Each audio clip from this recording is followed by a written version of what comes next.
Yeah, so the mood has changed there. What would you say of Scotland, Conor? We're focusing on England naturally enough because this is a bit of a surprise, but the most predictable shock of all time in a way. The Scots, everybody felt it'd be a response. They can do this. They've done it. Yeah, not surprising. We touched on it a little bit before the game that they would have a response and they would come back out after the disappointment of last weekend. You know, they would have been really hurting, and you know they love playing England at home.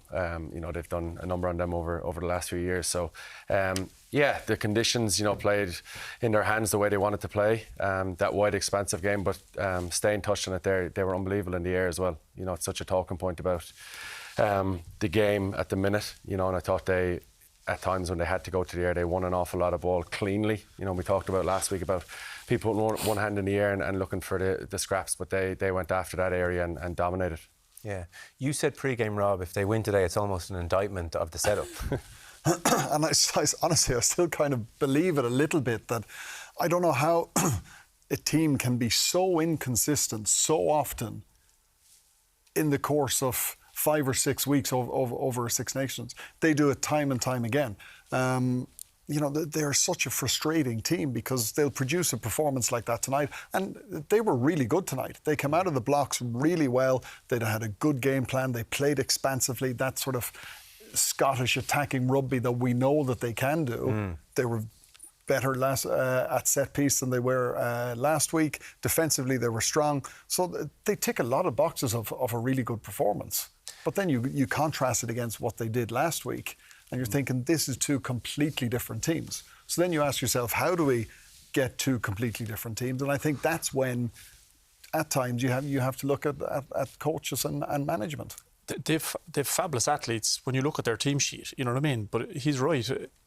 Where is their consistency? How can they go from last week to this, you know what I mean? And how can they figure out how to perform like that week in, week out? Because they'd put it up to, that performance would put it up to any team in the world, you know what I mean? It was physical. There was a great direction to it, as Rob said, expansive when they needed to be, like really, really good in the tight. But how do they figure out to get that performance in over 8-9 games out of 10? You know what I mean? That's the challenge for Scotland. Rob, would that make you really rethink how good England are?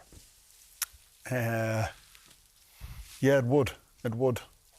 Now, it's the first time they've gone 12 from 12, and that's the sort of the stat been thrown around. They haven't had to play big games away from home a huge amount. They were in Argentina during the summer. They did well, and then they were back here in November. They looked off, and I think England play a very efficient game plan. You could argue sometimes it's a little bit boring. It's a long time since they've been 18-0 down after 20-odd minutes. So all of a sudden their whole game plan, the style of how they play changes because they're having to chase the game. And they're not a team who are particularly good at chasing the game. They're very good at scoreboard pressure, playing territory, putting the opposition down there, picking up a couple of scores here and there. And then all of a sudden George Ford has kicked them 9-12 points into the lead. I think that was something that they didn't anticipate having to do. Yeah, OK, very interesting.